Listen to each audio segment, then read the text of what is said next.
na verouku za odrasle. Verjamem, da smo lahko zelo hvaležni, da imamo gospoda Jožeta Pluta, ki nam bo s svojo navzočnostjo pa modrostjo odkril globoke poglede v drugo pa tretjo Božjo zapoved. Tako da bi kar predala besedo gospodu, pa prosila za uvodno molitev. Hvala lepa, gospa Sonja, za tako prijazen in nadvse všečen pozdrav. Človek se kar ne more naveličati takih hval poslušati. To je po starem reklo, da se v ponižnosti ne damo prekašati. Res začnimo tudi nocojšnji večer z znamenjem križa. V imenu Očeta in Sina in Svetega Duha. Amen. Pa bomo prebrali kar odlomek iz druge Mojzesove knjige, smo ga že omenili na prejšnjem, v katerem so naštete zapovedi. In sicer bomo se dotaknili delno prve in potem drugo in tretjo.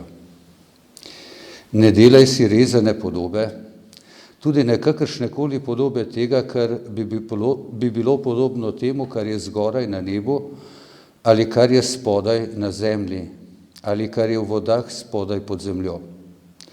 Ne moli jih in jim ne služi, kajti jaz, Gospod, tvoj Bog, sem ljubosumen Bog, ki obiskujem krivdo očetov na sinovih do 3. in 4. rodu tistih, ki me sovražijo, izkazujem pa dobroto tisočem tistih, ki me ljubijo in se držijo mojih zapovedi. Ne izgovarjaj v prazno imena Gospoda svojega Boga, kajti Gospod ne bo pustil brez kazni njega, ki prazno izgovarja njegovo ime. Pomni, da boš posvečeval sobotni dan. 6 dni delaj in opravljaj vsa svoja dela. 7. dan pa je sobota za Gospoda, tvojega Boga, in ne opravljaj nobenega dela, ne ti, ne tvoj sin, ne tvoja hči, ne tvoj hlapec, ne tvoja dekla, ne tvoja živina, ne tvoj gostač, ki biva znotraj tvojih vrat. Kajti v 6 dneh je Gospod naredil nebo in zemljo in morje in vse, kar je v njih. 7. dan pa je počival. Zato je Gospod blagoslovil sobotni dan in ga posvetil. Slava Očetu in Sinu in Svetemu Duhu.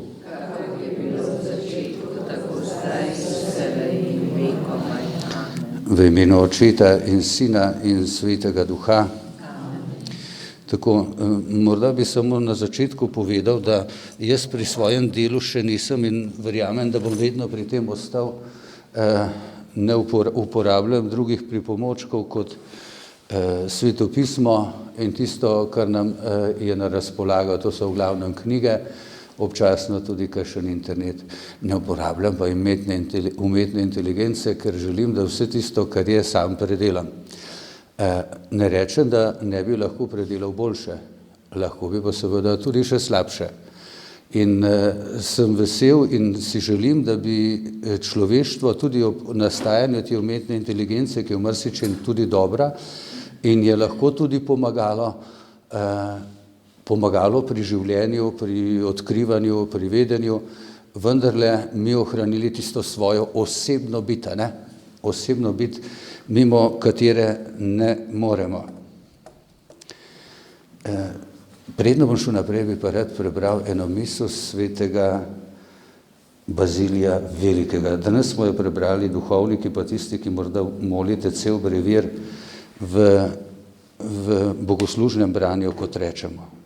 Govori o zapovedi, zato sem rekel, čeprav, ker sem šele pred mašo molil, zato ni še noter vključena, je pa super, poglejte, takole pravi. Mimogrede, Bazilij Veliki velja za začetnika vzhodnega meništva. Živel je v zgodnjem 4. stoletju, to se pravi takoj potem, ko je cerkev dobila svobodo. Je zelo brihten, zelo inteligenten.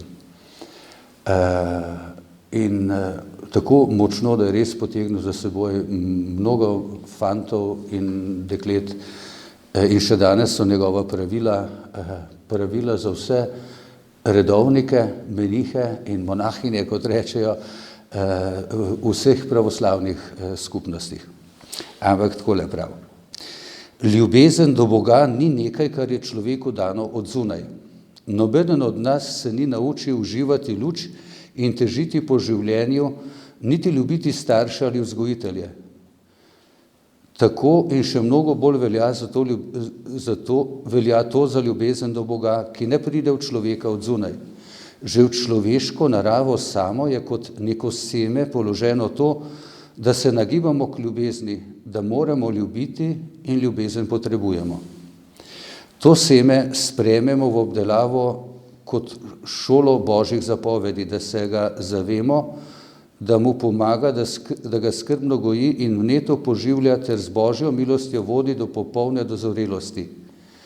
Odločili ste se za to pot in sprejemamo vas. Trudili se bomo in tako dalje. Najprej namenimo pomembno resnico. Za zapovedi, ki jih je Bog dal, smo vnaprej prejeli zmožnost, da jih izpolnimo. Tako se ne moremo izgovarjati, češ da Bog od nas zahteva nekaj nenavadnega, pa tudi ne napihovati, kot da smo storili več, kot nam je bilo dano. Če torej s prejetimi sposobnostmi pravilno in primerno delujemo, tedaj živimo krepostno. Če pa teh sposobnosti prav ne rabimo, lezemo v pokvarjenost. Pokvarjenost je v tem, da zmožnosti, ki jih je Bog dal za delanje dobrega, uporabljamo slabo in drugače, kot Bog hoče.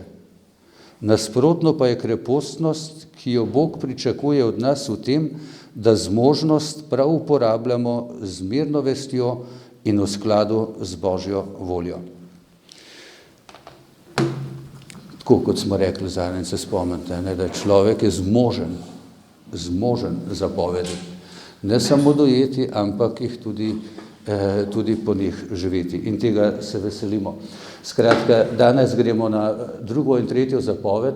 To je ena misel, ko sem jo v teh dneh slišal, ne vem, priznam, da ne vem, kje sem jo slišal, vem, da sem jo slišal, ne prebral in se mi je dopadla, pa sem je dal tako, kot sem za izhodišče, ko je slikca tako lepo poboža to Polansko dolino, vidite, cerkev na Malenskem vrhu, na Malenski gori, na gori, od zadaj pa Triglav slikano, je pa izpred cerkve Svete Sobote ali cerkve Žalostne Matere Božje na Bukovem vrhu.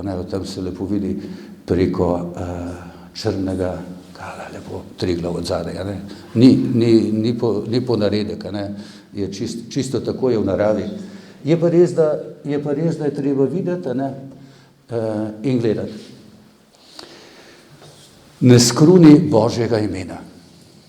Tako smo povzeli mi v 10 zapovedi. Tako vemo, da so zapovedi skrajšana oblika močne resnice. In mi mislimo, da običajno to samo pomeni ne preklinjaj.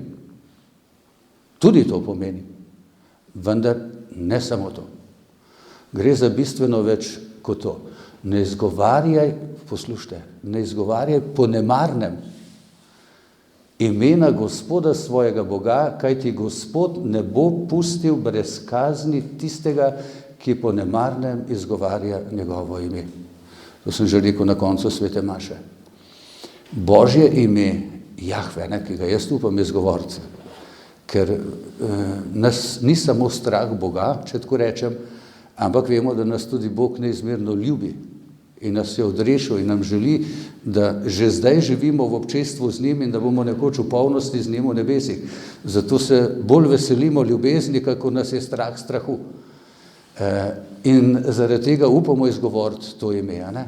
Se pravi, ime, ki ga je Bog, s katerim je samega sebe razodel Mojzesu v tisti podobi v gorečem grlu. Jaz sem, ki sem. Izraelc nikoli tega ne izgovori. Jud. Še pišejo, če že pišejo v Svetem pismu, so včasih pisali s tresočo roko. Tako je bilo za njih to sveto Božje ime.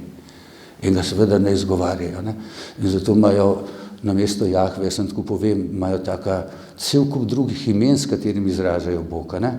Rečejo El Shaddai, El Olam, Elohim, se pravi imena kot vsemogočni, a ne? El v teh jezikih vedno pomeni Bog, a ne? Vsemogočni, močni, najbolj strašni, a ne? Vse to, samo Jahve ne.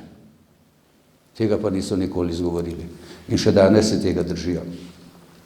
In je torej za Izraelce nekaj tako svetega in seveda tudi za nas. Govorimo torej o spoštovanju Gospodovega imena in bi morda kar nekatere stvari lepo delil z vami, ker se mi zdi zelo pomembno, da čutimo, kaj tudi Cerkev pravi o tem.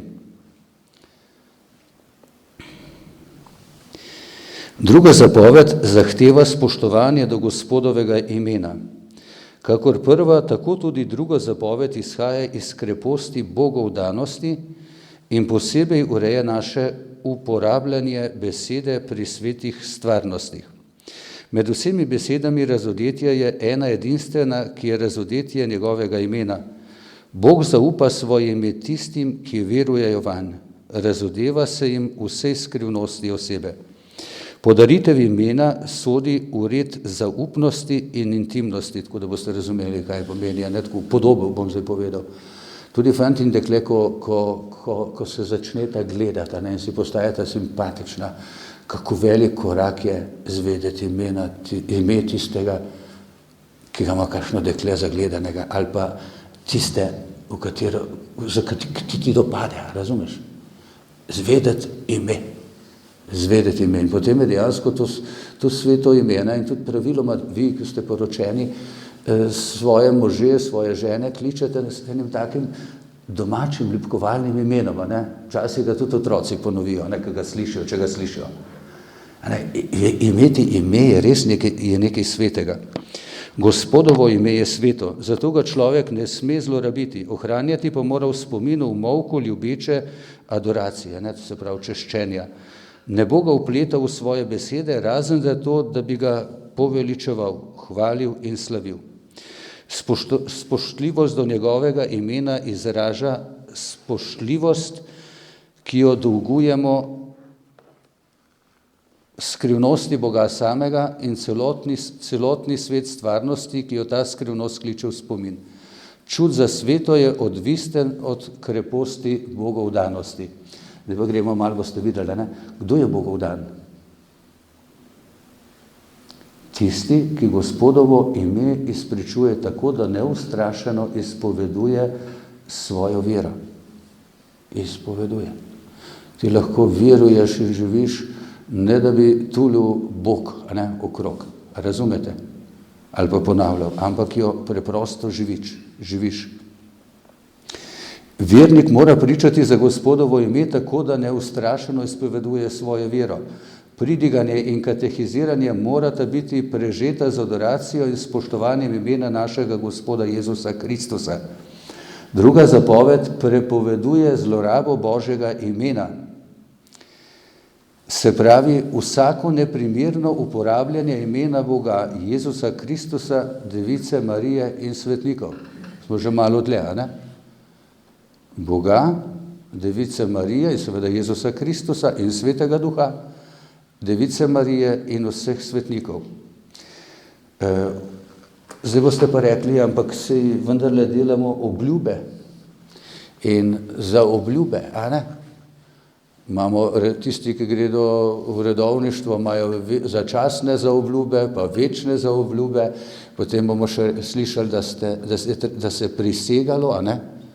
Včasih so nekateri vojaki prisegali pri Bogu tudi, ne? Pa ko greš na sodišče, cerkveno sodišče, če bo šel kdo kdaj za pričo, bo na Svetem pismu, po v Ameriki vidite v filmih, a ne? Ameriški predsednik priseže na Svetem pismu. Sveto pismo je pa Božja beseda. Se pravi, pri Bogu, pri Božjem imenu, pri vsem, kar Bog je, neko Bog, Božje ime je vse, ne, kar Bog je, zato govorimo o tem. Ne. Kaj pa s tem, ne? Kdaj lahko je, zakaj ne, ali sploh smemo kdaj kakšno stvar izreči. Obljube dane drugemu v Božjem imenu se povežejo z Božjo častjo, zvestobo, resnicoljubnostjo, avtoriteto. Moramo jih spoštovati s pravičnosti. Biti jim nezvest pomeni zlorabljati Božje ime in Boga nekako napraviti za lažnivca. Se pravi, pred Bogom prisežemo, ne? To veliko krat slišimo. Obljubim ti pred Bogom. Boga kličem za pričo. A ga res kličeš? Če ga kličeš, si začel zahtevno igro. Zahtevno igro. Ali pa prisega, ne? In tako mi Bog pomaga. Tu duhovnika, ne? Jaz sem ena izjema, ker niste tega doživeli, ko sem bil umeščen oziroma predstavljen za župnijskega upravitelja, ampak ko so pa druge župnike, ko jih jaz umeščam za župnike, pa se dotakne knjige in reče, ko da obljubo in reče, in tako mi Bog pomaga in ta sveti evangelij, ki se ga dotikam. Bog pomaga, se pravi, stati za svojo besedo. Redovnice, ko gredo redovnike, ne? Pred Bogom obljubijo čistost, uboštvo in pokorščino. In to narediti s figo v žepu, ne, pomeni norčevati se iz Boga. Norčevanje z Boga pa ni tako preprosta stvar, ne. Potem imamo kletvice, ne, bogokletje, sramotenje. Idemo najprej še v bogokletju, malo širše. O sramotenju Boga. Neposredno krši drugo zapoved. Bogokletje je v tem, da zoper Boga, notranje ali zunanje, izrečemo besede sovraštva, očitanja, izzivanja, da v Bogu rečemo kaj zlega, da v našem govorjenju manjka spoštljivosti do njega, da zlorabljamo Božje ime. Sveti Jakov pravi, mar ne sramotijo ravno ti vzvišenega imena, ki se je klicalo nad vas. Prepoved bogokletja se razteza tudi na besede zoper Kristusovo cerkev, svetnike in svete stvarnosti. Kaj so to svetniki, vemo, ne? Cerkev vemo, kaj je. Cerkev ni samo hiša, ampak je še Božja ustanova ustanovljena. Kaj so pa svete stvarnosti? Zakramenti, med njimi kot prvi seveda in najvažnejši Evharistija, ne? Nekateri ste se morda še učili kdaj, kaj v Božjem ropu, o tem bomo še kdaj kaj rekli, a ne? Prepoved bogokletja se torej razteza na vse te stvari. Bogokletno je tudi, če se kdo zateka k Božjemu imenu zato, da prikriva svoje zločinske dejavnosti, spravlja ljudstva v sužnost, jih muči ali mori. Zloraba Božjega imena za zločinstvo izzove odklanjanje religije. Kaj bi rekli tako, ko je zahtevno to povedalo se? Veste, da so šli mnogokrat kolonizatorji v imenu Boga v naši zgodovini, ne? Širiti svoj imperij in tudi v imenu Boga. In tudi islam to dela, ne? V imenu Boga širijo imperij svoje, ne? So delali skozi zgodovino in to z ognjem in mečem, ne? Z vidika krščanstva je to čisto bogokletje. Kdorkoli to počne. Če misli, da dela v Boga, ne? Se tudi vemo to ironijo, ne? Nacisti so imeli še vedno, nacistični esesovski vojaki, ne, so imeli na pasu vojaškem med vojno, bili so oblečeni v tisto lepo uniformo, ki jo je mimogrede kreiral Hugo Boss, ne. Je lepa, ne, uniforma. So imeli pas z mrtvaško glavo, pa je gor pisalo Gott mit uns, ne, Bog z nami. A razumete? Kaj hujšega bogokletnega? Boga da zraven mrtvaške glave, ne? Pa še to počenjati, pa niso bili edini. Celo na ameriškem dolarju menda to piše, ne? Da mu pa v njega malo zaupamo, ne? Kaj je tisti Bog ali kaj drugega, ne? Razumete, kako hitro se človek ujame. Bogokletje nasprotuje spoštovanju, ki ga dolgujemo Bogu in njegovemu svetemu imenu. Samo po sebi je velik greh. Kletvice, v katere vpletamo Božje ime, a brez bogokletnega namena so pomanjkanje spoštljivosti do Gospoda. Druga zapoved prepoveduje tudi uporabo Božjega imena v magične, čarodejne namene. Božje ime je veliko tam, kjer ga izgovarjamo spoštljivostjo, ki jo dolgujemo njegovi veličini in njegovemu veličastvu. Božje ime je sveto tam, kjer ga imenujemo s češčenjem in bojaznijo, da ga ne bi žalili. Veste, to je tako, kot rečeno večkrat že, ne primerjave vse šepajo, ne? Ampak gori v otroku, ki v mami pa v očetu slabo gori. Ne moreš v mami pa v očetu nikoli slabo govoriti. Ne moreš. Nima problem, ampak je v tebi. Kaj šele v Bogu, ne, ki je tudi naš oče. Tako da mi grede, kot od Cvirk rečemo, kdo pride k meni, 50 let star recimo, pa je alkoholika, ne? In on se še vedno zgovarja, da sta ata pa mama kriva, da je on začel piti. Daj se nekaj, postav se na svoje noge, razumete? Ne krivi staršev, ne krivi Boga. Prevzemi odgovornost. Bog ti da vse sposobnosti, da si odgovoren.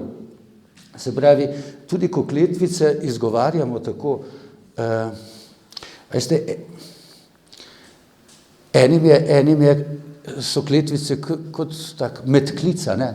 Tako kot mi, ko govorimo včasih rečemo ali pa kaj, oni pa preklinjajo, ne? Sploh so kletvice značilnost morda celo bolj slovenskega naroda, kakor narodov, ki živijo nam blizu po jeziku, pa živijo južno od nas. In jim je to kot poslovice že, ne? To se pravi, uporabljajo kot medklic, je del, se zdi, da že del folklore. Ampak tudi Slovenci, čeprav morda nimamo čisto svojih kletvic, smo jih pa prevzeli, ne? Nekaj od tam, nekaj iz zahoda, ne? Nekaj iz severa, edin madžarščine, ne vem, če smo kaj sprejeli. Morda Prekmurci vejo, ne? Smo pa jih sprejeli, jih ni treba naštevati, ne? Un iz italijanščine, žalimo Marijo, Madono, ne? V večini onih iz juga žalimo matere, ne? In sestre, polovico človeštva, vsaj polovico. Pa tudi zunaj, ki smo jih sprejeli severa, ne?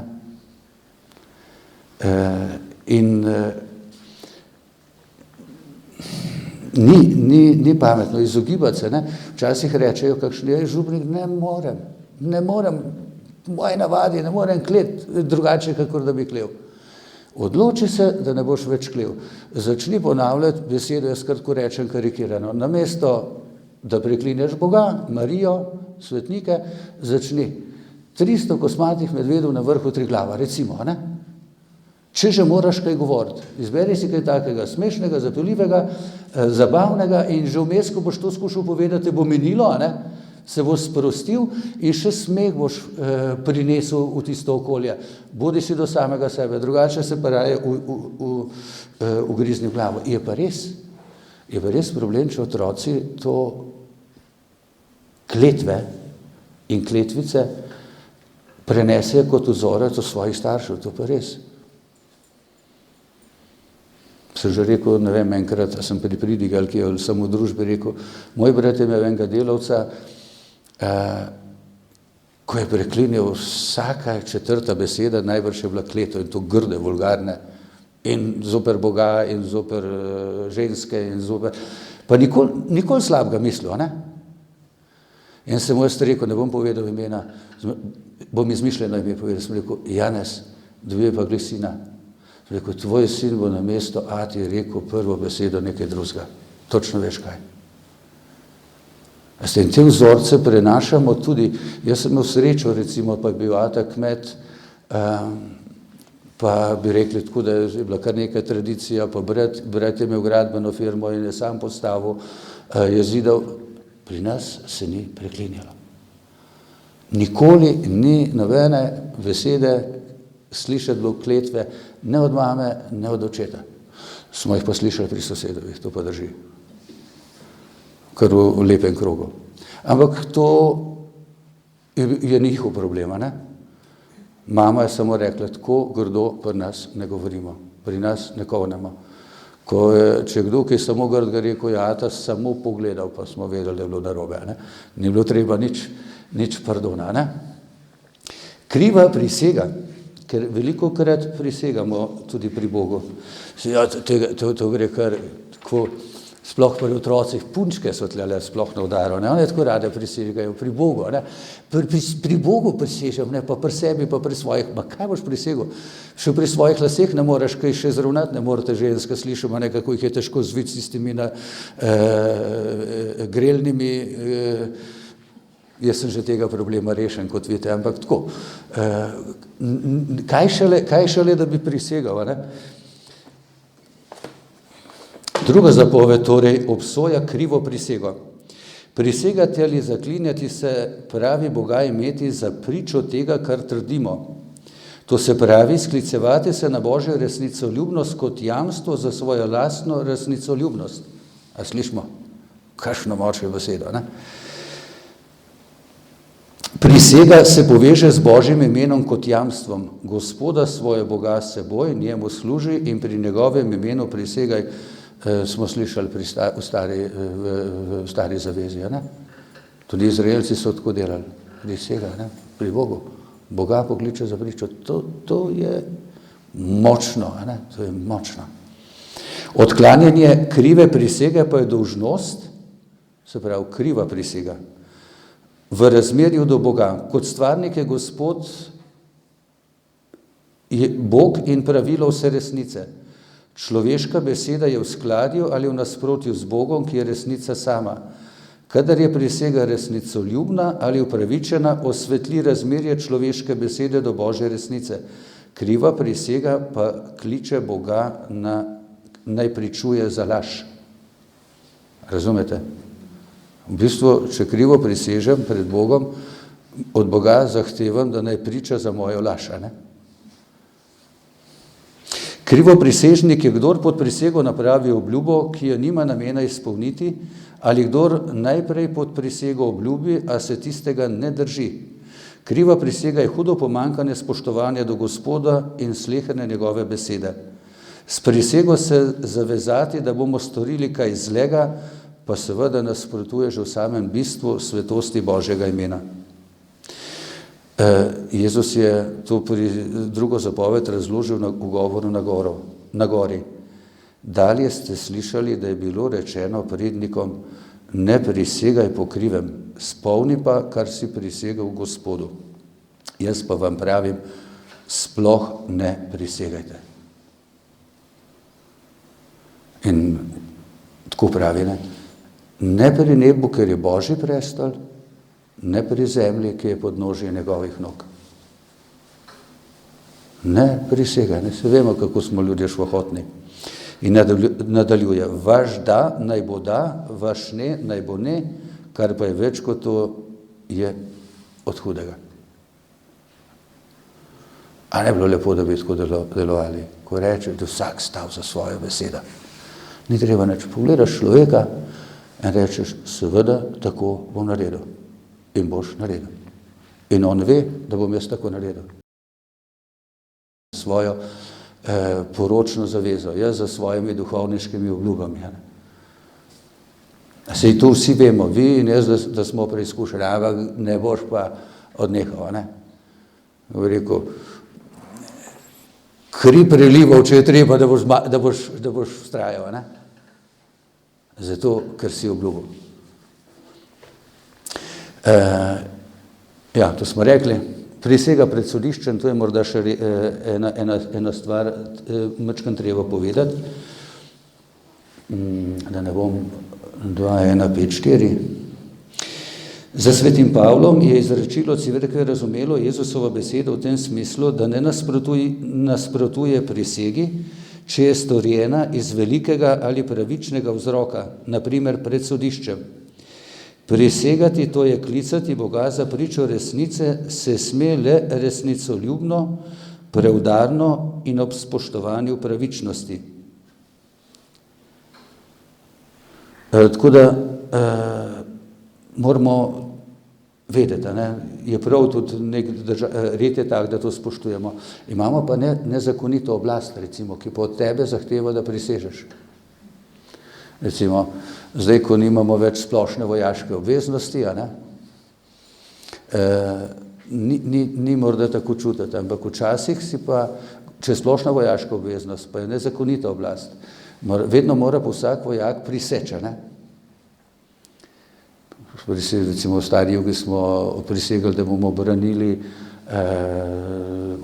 ustavni red, socialistično družbo in tako dalje, in da bomo v boju za to dali celo svoje življenje. Ali pa recimo, če moraš pred nekim totalitarnim sistemom, tako kot so vojaki morali priseči, tudi Hitlerju, potem recimo nemški, če smo, takrat si se pa dolžan temu upreti. In nekateri so se,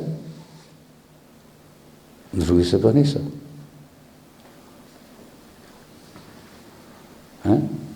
Se pravi, ne moremo vsega enačiti in ni vse dobro. Morda se je treba še dotakniti ime, zakaj je ime tako pomembno, tako da še malo bolj razširimo, zakaj tudi cerkev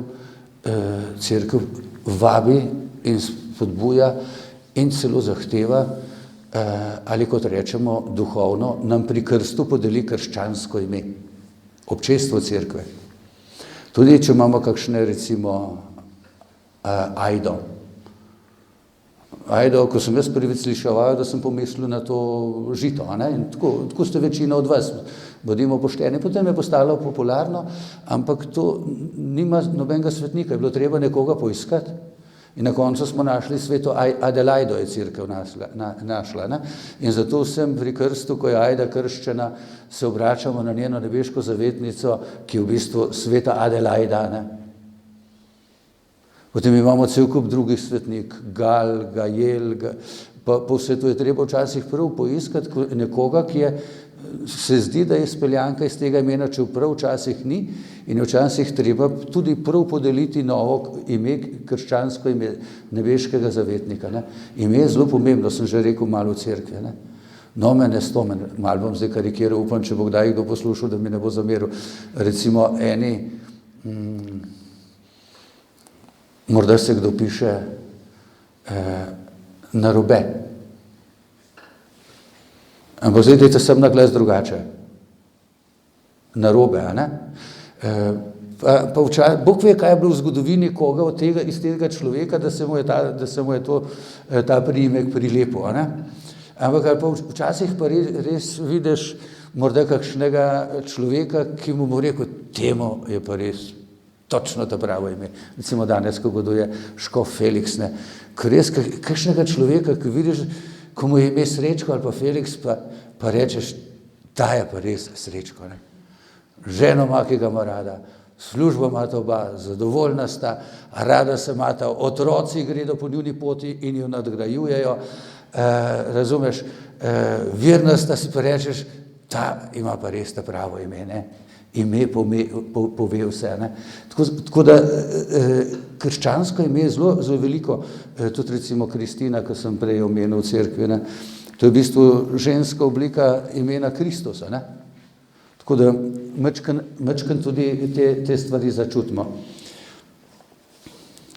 Zakrament krsta je podeljen v imenu cerkve, po cerkvi v imenu Očeta in Sina in Svetega Duha. Pri krstu Gospodovo ime posveti človeka in kristjan dobi svoje ime v cerkvi. Lahko je to ime svetnika, svetnice, se pravi učenca, ki živi v zgledni zvestobi svojemu Gospodu. Zavetništvo svetnika daje na voljo vzor ljubezni in zagotavlja priprošnjo svetnika. Se pravi, so naši vzorniki in priprošniki. Krstno ime mora tudi izraziti to ali ono krščansko skrivnost ali krščansko krepost. Starši, botri in župniki naj skrbijo, da krščenec ne bo imel imena, ki bi bilo tuje krščanskemu čutu. Malo za šalo vam povem, pa malo zares. Recimo, med drugo svetovno vojno se je Marija prikazala kje? Na Portugalskem v Fatimi. Prvo, sem rekel drugo. Prvo, se opravičujem. Fatima je super muslimansko ime.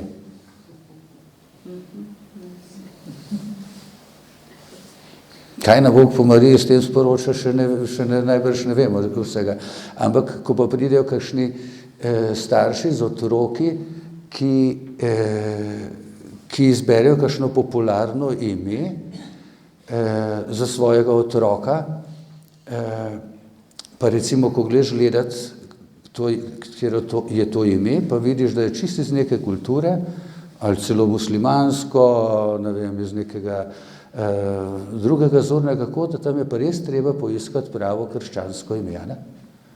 Pravo krščansko ime. In je zelo pomembno, starši pa v glavnem zdaj mladim prepuščate, včasih so mame še imele vpliv na hčere, ne, pa ta mladega, ne, ali pa obratno, ko so otrokom izbirale, so kar morali, ne, in malo upoštevati to rodbino, ne, ata je bil Janez, sin je bil Janez, vnuk je bil Janez. V naši vasi so bili enkrat v eni hiši 4 Jožeti. Vsi prvorojenci, ne, tf, ne, se je to spoštovalo, danes ni več tega. Ampak zelo pomembno, recimo, večkrat povemo ta vic v šali, pa hkrati je zelo veliko resnice. Če se nekdo piše Groza, ne, pa dobijo hčerko in ji dajo Živa ime, ne. A ne, to dol padeš, ne. Kako je pomembno, ne, in tudi v drugih okoliščinah. Tudi jaz velikokrat rečem staršem, sem kar rekel, kakšnem, ne vem, Jan je bilo eno obdobje zelo popularno, Jana, ne, skrajšano Janez. Češko je to Jana, ne. Sem rekel, zakaj Jane pa Janez, ne, v čem je? Sem rekel, bolj bo zažgal, ko bo šel Janez v New York. In bodo ti Američani zlomili jezik in oči in jezik, ne bodo znali prebrati Janeza, ne. Sem rekel, ja, bodo vsi prebrali, bodo rekli, vi ste pa s Češke, ne, jaz sem pa Slovenije. A tudi Jan tako ime pomeni, ne, pa nas je pa Janez. Rekel, razumete, kako je zelo pomembno, da te stvari, da so te stvari zelo pomembne. Bog vsakega človeka namreč kliče že po imenu od pamti veka. Ne? On je izbral že v materinem telesu, nas je vse poznal in nam je dodelil ime, ne? To krščansko ime, ki ga mi dobimo pri krstu, ne glede na to, da imamo lahko kdo ime po rastlinah, po živalih, po iz druge kulture. Ne? Bog nas ljubi in on nas vedno kliče po imenu. On ne bo mene nikoli ne govoril in me še ni, da bi rekel, ej ti sulca, ne? Tako ko jaz rečem v času komu, ali pa Baraba, čeprav sem veliko krat, ne? On reče, Jože, na različne načine, daj se že malo skoliraj, ne? Malo se v roke vzem, tole stvari niso dobre, tole naredi. Nikoli drugače kot po imenu. Bog nas vedno kliče po imenu. Se ne mislim zdaj, da govori naravnost, lahko pa tudi, kdo pa smo mi, da bomo Bogu preprečili to, da nas bo poklical naravnost, tako da mi slišimo, kar tudi naredi, ne? Pozdravljena Marija, živijo Marija, a ne? Tof. Ali pa Jakob, zbudi se, dvigni se, ne? Prijeto ime je torej ime večnosti, ne? Ampak bom prebral, da boste vedeli, kaj to pomeni, da ne bi. Prijeto ime je ime večnosti. V kraljestvu nebes bosta skrivnostnost in edinstvenost sleherne osebe zaznamovane z Gospodovim imenom zasijali v polni luči. Zmagovalcu bom dal bel kamenček in na kamenčku bo napisano novo ime. Tega ne pozna nihče, razen tistega, ki ga prejme, pravi v knjigi Razodetja. Ne? Bog odpira zgodbo naprej. Ne? On je polovičar, on zaključi, tako kot reče, tudi naredi, stoji za svojo besedo.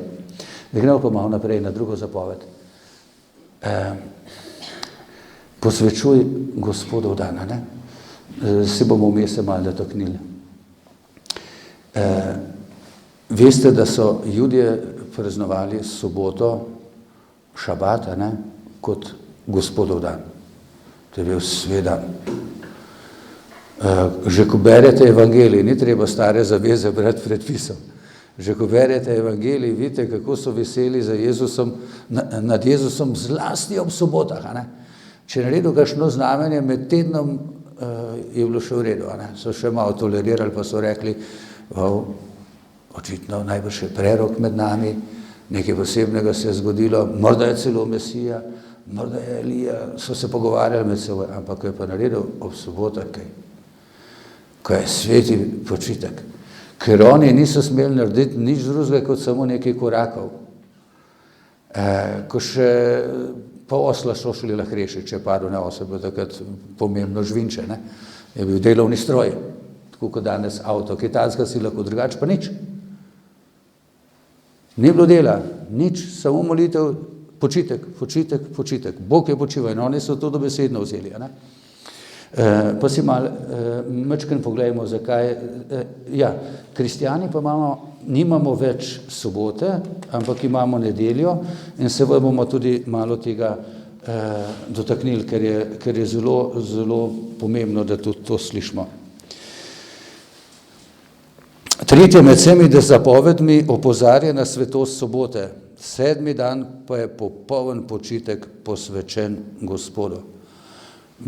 Mi prevajamo besedo počitek ali pa kaj podobnega. Dobesedno bi morali pa takole prevesti prave prevajalci v novem prevodu, katoliškem Jeruzalemska Biblija v opombah pravi takole. Sobota pa se je treba ustaviti in nehati delati. To je čas počitek, se pravi ustaviti. 6 dni si noro, 7. dan stojiš. Pustiš vse, se ustaviš. Veste, kako je lepo bilo, ko so naši predniki ob 4 popoldne zaslišali v soboto, ker mi imamo svedano nedeljo, zvonjenje in temu zvonjenje so rekli delopust. Delopust, pusti delo, dobesedno. Zdaj je čas za počitek, zdaj se vstav, mačkrat se priprav še, par ur imaš za jutri, za naslednji dan, ko je dan počitka, dan za Gospoda. Včasih je bilo to še bolj pomembno, ker niso imeli strojev, ni bilo treba oprati, je bilo treba poribati, zdaj sesalci delajo cele dneve, skoraj kamorkoli pridem k vam na obiske, tisti avtomatski sesalci plezajo pod nogami, tako da se včasih človek kar ustraši, ni treba torej nič več delati, nič več pred moraš dati celo po noči, da je ceneje, ne vem, od katere ure zdaj po novem, od 11 do 2 zjutraj, ali kako je, ker je najceneje, skratka, ko zvoni, zdaj po novem, ob 4, pa res lahko rečeš, zdaj je pa jermen dol padel, zdaj se pa začne za mene nedelja. Sem še malo pomisliš, kaj boš skuhal, kaj boš pojedel, zorganiziraš tako, da z nedeljo ne boš nobenih težav imel za mašo, ali boš ob 7 zjutraj, ali boš ob 10, če moraš že kam iti, boš tam računal in bo vse lepo štimalo, skratka, sproščenih 32 oziroma še malo več ur, razumete? Kakšno veselje. Svetopismo nam v zvezi s tem pokliče v spomin stvarjenja. V 6 dneh je Gospod naredil zemljo in nebo, morje in vse, kar je v njih. 7. dan pa je počival. Zato je Gospod blagoslovil sobotni dan in ga posvetil. Hkrati pa Izraelce ta šabat, sobota, sveti dan, dan počitka, spominja še na nekaj. Na osvoboditev Izraelcev iz egiptovske sužnosti. Spominjaj se, da si bil sužen v egiptovski deželi in da te je Gospod tvoj Bog izpeljal od ondod z močno roko in stegnenim laktom. Zato ti je Gospod tvoj Bog zapovedal praznovati sobotni dan. Zdaj pa mi rečete, če nimamo več sužnov v Poljanski dolini kot svobodnih. Odvisnikov od dela, sužni dela, razumete? Sužni norenja. Kje je svoboda? Kje je svoboda zate, za tvojo družino in za Boga? Kaj pomeni vse ta Gospodov dan, razumete? A še ni konec sobote. je tudi spomin na zavezo. Bog je Izraelu zaupal soboto, da bi jo ohranjal kot neprelomljivo znamenje zaveze. Sobota je za Gospoda sveto prihranjena za življenje, zahvaljenje Boga, njegovega stvariteljskega dela in njegovih odrešenskih del v prid Izraela ali pa vsakega človeka, ne. Božje delovanje je vzor za človekovo delovanje. Če si Bog 7. dan oddahnil, mora tudi človek počivati in pustiti drugim, predvsem revnim, da se odpočijejo. Sobota ustavi vsakdanja dela in omogoči oddih. To je dan protestiranja proti zasužnjenosti z delom in češčenjem denarja. Nekaj o sužnjih sem že povedal, ne? Bom pa še en stavek, a veš, da ne vem, sem ga napisal noter. Nedeljski dobiček ni za mošnjiček. To jaz vem od malega. So izjeme, ne? So poklici, ki morajo delati tudi ob nedeljah, zato da družba funkcionira, ne? Policija, vojska, varnostne službe, zdravniki, reševalci, cestarji. Kako? Gostinci. Gostinci delajo, ja. Ne vem, ali sodijo v ta okvir, ne morem se opredeliti tako na hitro, kot ste me zdaj izvajali, ker jih nisem imel v svojih mislih. Ne? Se pravi, svoboden. Ena gostina je tudi znala zaprla, pa so rekli, da ni ravno cajt zase. Jaz tudi poznam. Bravo, tako se dela. Vse to delajo eni. Tudi poznam podjetnike, ki imajo za vse cerkvene praznike zaprto. Vsi delavci so prosti in on jim plača. On jim plača. Dobro, včasih je proizvodnja taka, da ne more, ne vem, ko livarne ne moreš ustaviti, ne, če imaš za, ne. So pa službe, ko to lahko narediš. Moj brat je recimo to delal.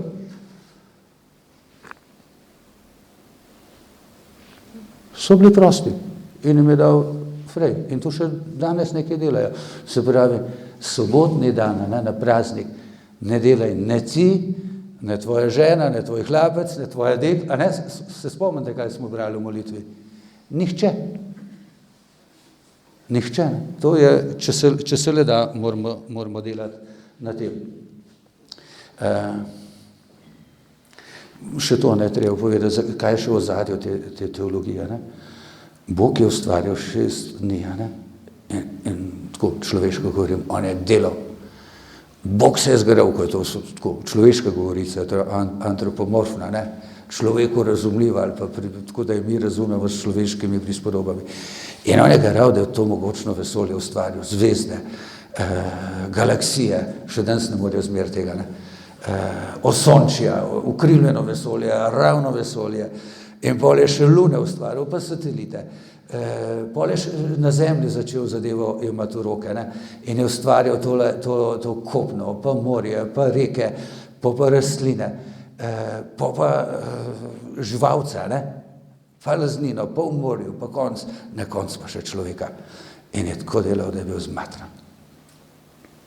In človek, ki dela, je utrujen. Kdor pa samo dela, je pa neumen.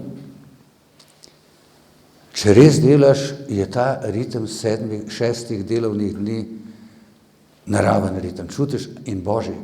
Si veste, da so v času francoske revolucije hoteli, pa potem v Sovjetski zvezi po oktobrski revoluciji komunisti, ker so gledali na človekovo učinkovito zlasti potem, ne? So rekli, dajmo raje mi 9 dni delati, pa bomo en dan počivali, ne? Se pravi 10-dnevni delovnika, ne? In ljudje so začeli crkvati, dobesedno.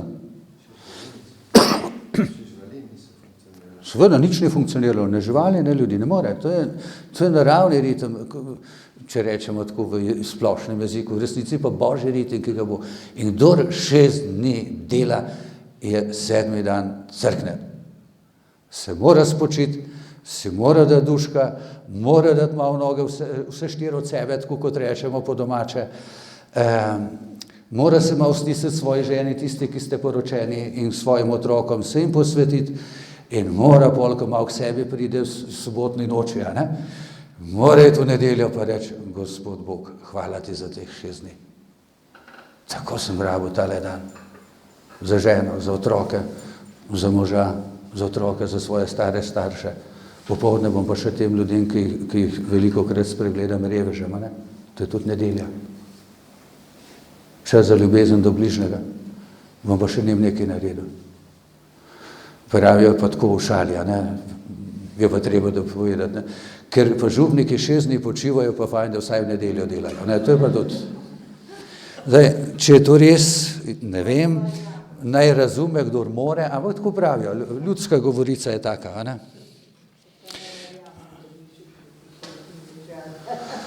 Ja, pa še včasih malo poležati, ne?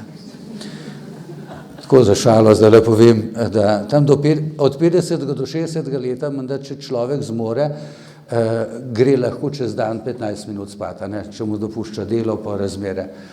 Po 60 letu mu pa že pripada. Tako da jaz sem že v tej slednji kategoriji, tako da me po svoje veseli.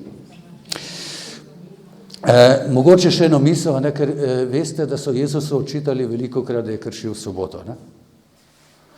In zakaj sem že zdaj omenil, kako je nedelja, torej za nas, ki je nedelja, bomo še nekaj rekli tem, sveti dan, Gospodov dan, zelo pomembno, da je to čas in priložnost za ljubezen do bližnjega, ker jih v tednu zaradi službe, zaradi dela, zaradi garanja, zaradi razpetosti med službo in družino, med kmetijo in družino in še delovanjem v družbenem okolju in še v župnijskih skupnostih preprosto včasih spregledamo, ne?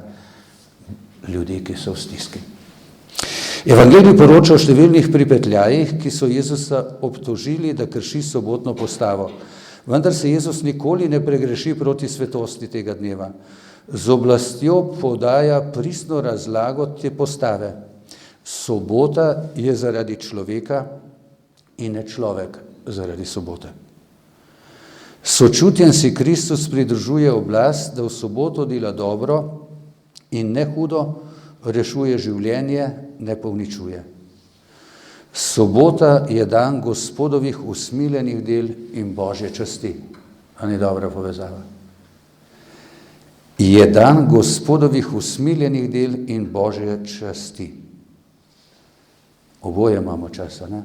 Ljubezen do bližnjega, usmiljenje in čast Bogu. Sin človekov je gospodar tudi sobote, je Jezus rekel. Včasih jaz to tudi razlagam, ne? Pa, ker ni samo sobota, še širša zgodba, ne? Zakoni, predpisi, ki človeka omejujejo in delajo sužnja in družbo utesnjujejo, so slabi. Zakoni in predpisi morajo biti zato, da človeka omogočajo v njegovi človečnosti, enkratnosti, kot moškega, kot žensko, kot vas, ki imate družine, mene konec koncev pa tudi kot duhovnika. Ne pa, da me utesnjujejo. In zato smo dolžni tudi nasprotovati vsem takim zakonom, ki iz človeka delajo kakršnega koli odvisnika ali sužnja. Sužnja sem glih tam na Gospod pogledal, da ne mislil, da sem njo mislil. Gospodov dan, zdaj smo pa mi. Jezus je vstal od mrtvih 8. dan, kako zdaj, če jih ima teden samo 7, ne? Ja, ampak na plus samo, ne? Če 7 šteješ, potem je plus 1 je 8. Zato rečemo 8. dan ali 1. dan novega tedna. Zato tudi za kristjane je nedelja 1. dan tedna. Ne ponedeljek. Sem šel gledati, ne vem, kaj me zaneslo, enkrat okrog Božiča neke stare koledarje nazaj. 19. stoletje pa v prejšnjo, do druge svetovne vojne, se ni teden začel s ponedeljkom, tudi v koledarjih, ampak z nedeljo. Pol se je začelo s ponedeljkom, ne? Je pa tak zelo dober, ne, izraz za ta Gospodov dan, mi imamo nedeljo, ne? Se pravi, ne delaš. Nekateri zlasti ti jeziki latinskega porekla imajo pa Gospodov dan, ne? Domenica, recimo, ima Italijani, nedeljo, Gospodov dan. Nemci so pa imajo pa še vedno sončne dneve, ne, pa take. Mi imamo pa vsaj počitek, ne, vsaj počitek. Italijani, se pravi, prvi dan v tednu, rad bi tlele prebral svetega Justina, ker mi je bil tako mi je dopadel 2, 1, 7, 4.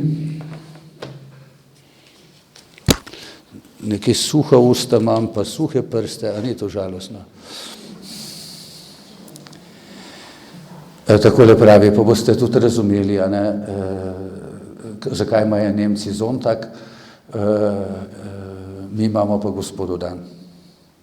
Takole pravi, vsi se zbiramo na dan sonca, ker je to prvi dan po judovski soboti, pa tudi prvi dan, ko je Bog materijo potegnil iz teme in ustvaril svet, in ker je prav na ta dan vstal od mrtvih Jezus Kristus, naš odrešenik. Smo razumeli? To je tudi Justin, kjer stoletje je drugo, ne? Še prej, ja. Se pravi, še v času preganjanja, ko je razlagal, zakaj se mi zbiramo na nedeljo, bi rekli danes, ali pa sončni dan, ne? Točno zaradi tega, takrat verjamemo. Nedelja je za nas kristjane dopolnitev sobote. Nedelja se izrecno razlikuje od sobote, kateri vsak teden časovno sledi in nadomešča za kristjane njene obredne predpise. V Kristusovi veliki noči Paski dopolnjuje duhovno resničnost judovske sobote in naznanja človekov večni počitek v Bogu. Bogočastje v postavi namreč pripravljajo Kristusovo skrivnost in to, kar so Izraelci v tem bogočastju opravljali, je bilo zgolj predpodoba te ali one poteze, ki se nanašajo za nas na Kristusa. Zato krščanska nedelja potegne od judovstva vse, kar je dobro, če rečemo po domače, in ga nadgradi z novo vsebino, to se pravi Kristusovim stajenjem. Nedeljska Evharistija, zdaj pa še malo konkretnih stvari boste rekli. Kako lepo, da se dobro nekdo spomnil.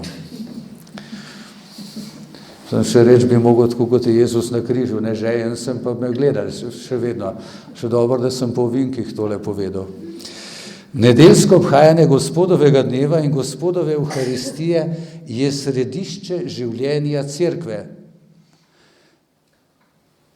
Zakonik takole pravi, nedeljo, na katero se obhaja velikonočna skrivnost, je treba po apostolskem izročilu v celotni cerkvi praznovati kot glavni zapovedani praznični dan.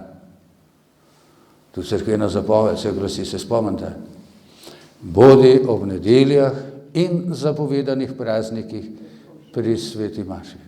Ne? Pobožno pri sveti maši, ne samo pri sveti maši, ampak pobožno. Ne? Se pravi, kaj pomeni pobožen? Ne tako, da koga božaš, tako da mladi, ki se držijo tudi med mašo za roke, si to je tudi v redu, ne? Pa se božajo. To je ena oblika božanja. Ne? Ta pobožno pri sveti maši ima pa drugo vsebino. Ne? Bog je odzadaj, ne? Besedo Bog z neko pobožanstveno držo, ne? Odprt za Boga, za Božja, ne? To pomeni pobožno. Sej vsakega kdaj odnese, verjetno, tudi župnika se včasih že zareklo pri maši, ne? Ampak nazaj, ne? Da se vrnemo. Prav tako je treba praznovati, to je zelo zanimivo, bomo še malo navedli, en zakonik, ne? Prav tako je treba praznovati dan rojstva našega Gospoda Jezusa Kristusa, razglašenja v nebohoda svetega rešnega telesa in svete rešne krvi, Marije, svete Božje matere, njenega brezmadežnega spočetja in nebovzetja, svetega Jožefa, svetih apostolov, Petra in Pavla in vseh svetih. Pa smo, a ne? Smo slišali, kolikokrat je treba biti zdaj pri maši. Kolikokrat je nedelj, ta glavnih Marijinih praznikov in še nekatere druge, ne? Včasih je bilo zelo veliko zapovedanih praznikov do drugega Vatikanskega koncila in morda ni bilo tako slabo po svoje, ne? Tudi zato, veste, ker včasih v srednjem veku, o katerem tako slabo govorijo, to pa vam povem iz svoje vojaške zgodovine. Takrat so imeli pravila bojevanja, ne? In to, kar bom povedal, ni strte zvito, ne? Recimo, sta se dva kneza oziroma graščaka tepla, vsak je najel svoje plačance, vojake, nekaj je imel, vsi so bili plačanci in so se zmenili, jutri se bomo tepli in so se šli tja tepst. In če tisti dan ni kdo zmagal, borili so se povedno samo od zjutraj do večera, ne, pošteno, so se zmenili, zdaj pa pauza, jutri je pa praznik, jutri se pa ne moremo, ne, a razumete? Vsak je poskrbel za svoje ranjence, potem je bil dan pauza, ker naslednji dan je bil praznik in so se potem naslednji dan spet tepli naprej. Dokler ni eden zmagal, pa so vsak svoje ranjence pospravili in tako približno, malo karikirano govorim, ne, da bi tudi se spomnite tega, kako je ta božični mir med prvo svetovno vojno, ne, na francoski fronti. Ko so francoski in, ali so bili angliški, mislim angliški celo, pa nemški vojaki mirovali. Takrat Božič je bil tako svet, da so vsi čutili to, ne, in so puške utihnile celo v nasprotju z željami nadrejenih. Ta praksa zbiranja kristjanov ob nedeljah torej sega nazaj v začetek apostolske dobe. Pismo Hebrejcem tako pravi: ne zapuščajmo svojega zbora, kakor imajo nekateri navado, marveč drug drugega spodbujajmo. Neznani pisatelj je v zgodnjem času takole zapisal, še v času preganjanj: izročilo ohranja spomin na spodbudo, ki je vedno aktualna. Prihajati zgolj v cerkev, približati se Gospodu in izpovedati se svojih grehov, skesati se v molitvi, biti pri sveti in božji liturgiji, končati svojo molitev in ne oditi pred odpustitvijo. Pogosto smo to dejali. Ta dan vam je dan za molitev in počitek. Je dan, ki ga je naredil Gospod. V njem se radujemo in veselimo. Zato je nadvse pomembna, in pogledajte, kje se omenja v katekizmu katoliške cerkve, župnija. Župnija je določena, trajno ustanovljena skupnost vernikov v delni cerkvi, katere pastoralna skrb je pod oblastjo krajevnega škofa, zaupana župniku kot njenemu lastnemu pastirju. Je kraj, kjer je vse vernike mogoče zbirati pri nedeljskem obhajanju Evharistije, maše. Župnija uvaja krščansko ljudstvo v redno izražanje bogoslužnega življenja. Zbira ga v tem obhajanju. Župnija poučuje v Kristusovem odrešensko zveličavnem nauku. Župnija uresničuje Gospodovo ljubezen do bližnjega v delih dobrodelnostih in bratstva. Že sveti Janez Krizostom je eno tako stvar napisal, da je zelo velika, ne? Možakar. Ne moreš moliti doma, tako kakor v cerkvi, kjer nas je navzočih veliko število, kjer se dviga klic k Bogu iz enega samega srca. Tu obstaja nekaj več: zedinjenje duhov, soglasje duš, vez ljubezni, molitev duhovnikov. Ne moreš mimo občestva. Zdaj pa še malo o nedeljska dolžnost, ta je pa dobro. Večina od nas, ki ste tukaj, hodi redno k nedeljski sveti maši, ampak tako, da boste začudili. Cerkvena zapoved natančneje določa zapoved. Zapovedi udeležiti se svete maše zadosti, kdor je navzoč pri maši, ki se opravi kjerkoli po katoliškem obredu na sam praznični dan ali zvečer prejšnjega dne, če je že praznična maša ali nedeljska. Nedeljska Evharistija maša utemeljuje in potrjuje celotno krščansko prakso.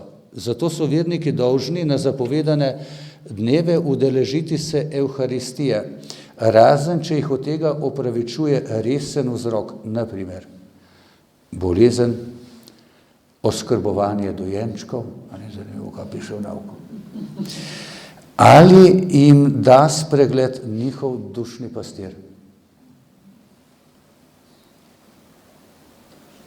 Ja. Zato ste že slišali polanskega župnika enkrat, vsaj tega, ne? Danes pa kmetje, ko dolgo slabo vreme bilo, pa lahko kosite, ne? Pa pospravite se, no. Drugač ni nedelja, ne? Nedelja je nedelja.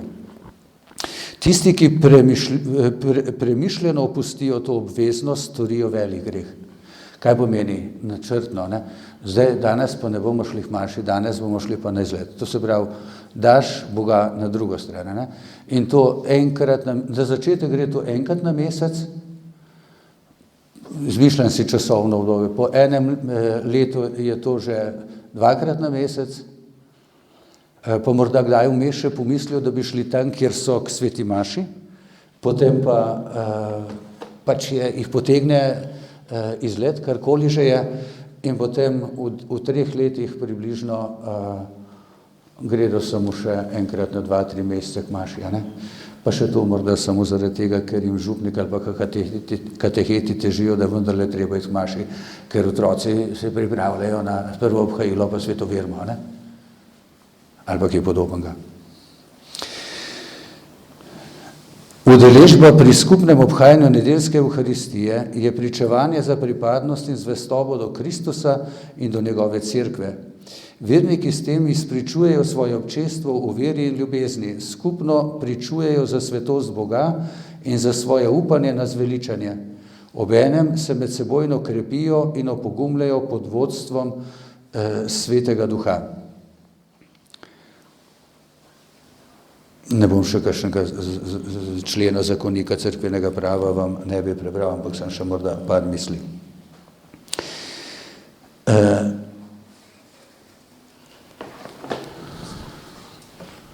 Da ne boste predolgo gledali, no si tega poznate, ne? K maši hodimo vedno in redno, ne? Tako danes sem pri verouku za prvo obhajence, ki so bili tudi starši govorili, ne? Kako v Svetem pismu piše, veste, imamo dobre navade, imamo slabe navade. In slabih navad se hitro oprimemo, včasih celo nehote in se jih težko znebimo. Dobre pa velikokrat zanemarjamo, čeprav nekatere smo sprejeli umivanje zob, skrb za higieno, tuširanje, si poznamo te. Ampak v Svetem pismu poslušajte, kaj piše za Jezusa starega 30 let. Piše takole, ko je prišel v svoje rodno mesto Nazaret. Sobotni dan je prišel v svoje rodno mesto prišel v svoje mesto Nazaret in sobotni dan je šel po svoji navadi v tempelj moliti. Dobra navada. Namreč, ko je nekaj dobrega, o tistem sploh ne razmišljaš več, ali boš, ampak večjem razmišljaš, kako bi tistemu dal še kakšno dodano vrednost. Ne? Zdaj, ko pri maši, torej govorimo pri molitvi, pri nedelji, je torej zgodba od zadaj, ki je zelo pomembna. Potem, to sem že rekel, nedeljski dobiček ni za mošniček. Tudi poznam nekatere, ki delajo tako, da jim poklic naroča, da delajo tudi ob nedeljah. In dejansko so se odločili kot kristjani, da tisti del, ki ga dobijo v nedeljo, dajo v Karitas, v župnijo, v dober namen. Ker čutijo, da je tisti denar, čeprav so v takem poklicu, da delajo za ljudi že v bolnici, recimo, ga dajo naprej. Vse iz ljubezni do bližnjega. Ko v bistvu je res, veste, na en način, če te ni takrat, ko bi moral biti doma, recimo, moraš biti nekje. V bistvu si prikrajšal svoje, tudi če delaš iz ljubezni do bližnjega, si pa prikrajšal svoje najbližje, ne? Zato, da bi bili skupaj. Ne? In raje naredim še kaj dobrega, kakor da bi padli v kakšno razvado. Zato je nedelja dan milosti, počitka, del ljubezni do bližnjega in izogibanje, nalaganje nalog bližnjemu, ki bi mu otežilo praznovanje. To vam pa zdaj še prebral. Se pravi, tudi v nedeljo ne smem nalagati bližnjem delo, zaradi česar oni ne bi mogli praznovati nedelje. Razumete logiko? Večkrat bom zloben, tako. Recimo, da pri vas, vidim, da ste tudi možakari, vsako nedeljo kuha žena.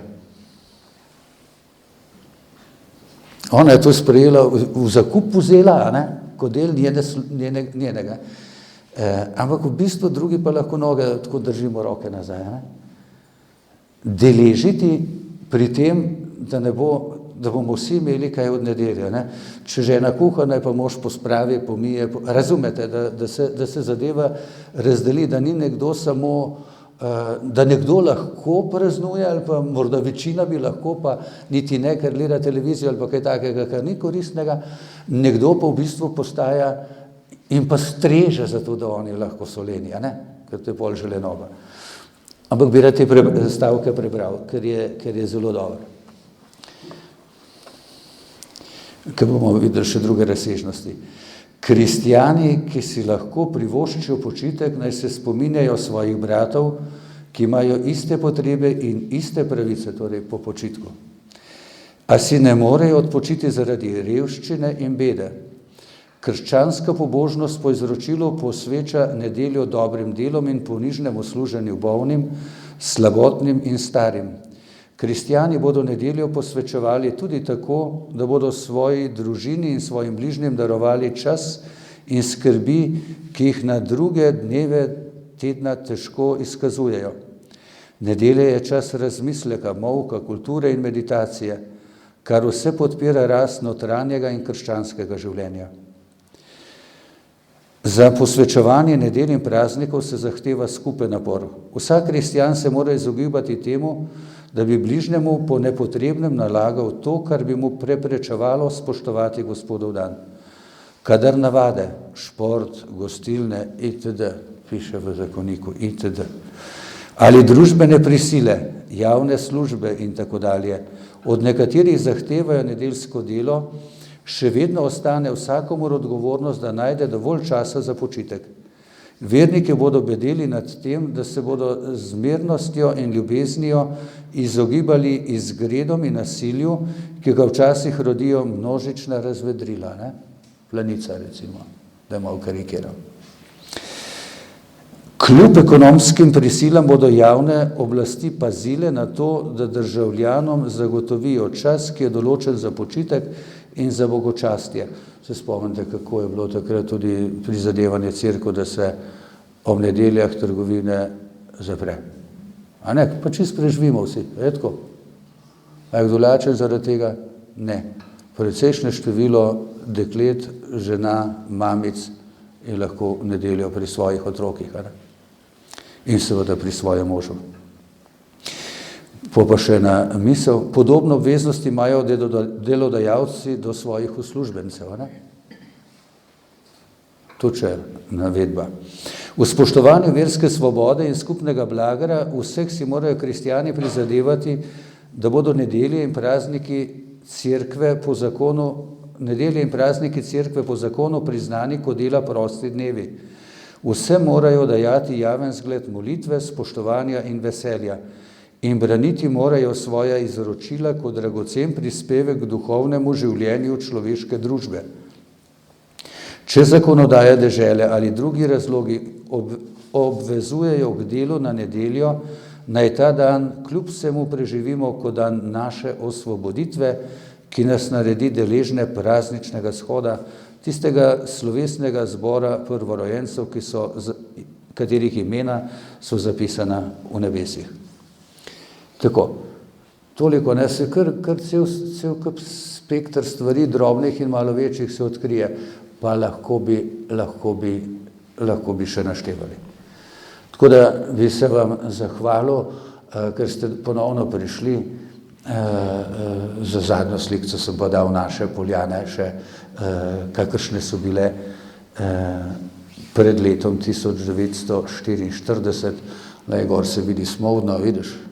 Ja, tle gor, tle noter je Smovdno, tam gor je Star vrh, Mlad vrh, Koprivnik, pa gor proti, ne, tako, same Poljane. Ne.